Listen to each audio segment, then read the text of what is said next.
Hi friends, అందరికీ నమస్తే. ఎట్లా ఉన్నారు ఏంటి? ఈరోజు అయితే మొన్న షోరూమ్ కూడా అయితే కార్ ఇచ్చాం కదా ఫ్రెండ్స్. ఈరోజు అయితే తేవడానికి వెళ్తున్నాం. కార్ అయితే మా బావ అయితే తోస్తున్నాడు, నేనైతే వీడియో తీస్తున్నాను. ఖత్తర్లో ఉన్న వాళ్ళకు ఈ యాచ్ తెలిస్తే కామెంట్ చేయండి, తెలిసిన వాళ్ళు. మరి అక్కడ కలుసుకుంటాం. అక్కడ పడే బిల్డింగ్లు వచ్చి ఖత్తర్లో అతిపెద్ద హైట్ బిల్డింగ్స్ అయ్యాయి. యువతలు ఈ రెండు, అవతల చిన్న ఈ రెండు పెద్దవి.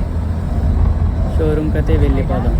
మొన్న అయితే చీపీలేదు కదా ఫ్రెండ్స్, ఇప్పుడైతే చూడండి. మొన్న అయితే చీపీలేదు కదా. ఇక్కడ ఉంది డిఫెండర్ వైట్ అండ్ బ్లాక్, ఇక్కడ కూడా అదే వైట్ అండ్ బ్లాక్. ఇందులో కూడా వేరియంట్స్ ఉంటాయి. ఇది బ్లాక్, ప్యూర్ బ్లాక్, అది వైట్ అండ్ బ్లాక్. ఇక్కడైతే మనకి ఏమేం కలర్ కావాలో ఇక్కడ సెలెక్ట్ చేసుకుంటే మనకి ఆ కలర్లో కార్ వస్తుంది. ఇక్కడైతే చాలా కలర్స్ ఉన్నాయి. మీకు ఏ కలర్ నచ్చితే కామెంట్ చేయండి. ఇక్కడైతే ఐటమ్స్ కూడా ఉన్నాయి. కార్ అయితే తీసుకున్నాం ఫ్రెండ్స్. ఇప్పుడైతే ఇంటికి వెళ్ళిపోదాం. వీడియో నచ్చితే లైక్ చేసి, షేర్ చేసి, కామెంట్ చేయండి. ఇలాంటి మోర్ వీడియోస్ కావాలంటే ఛానల్ ఫాలో చేయండి ఫ్రెండ్స్.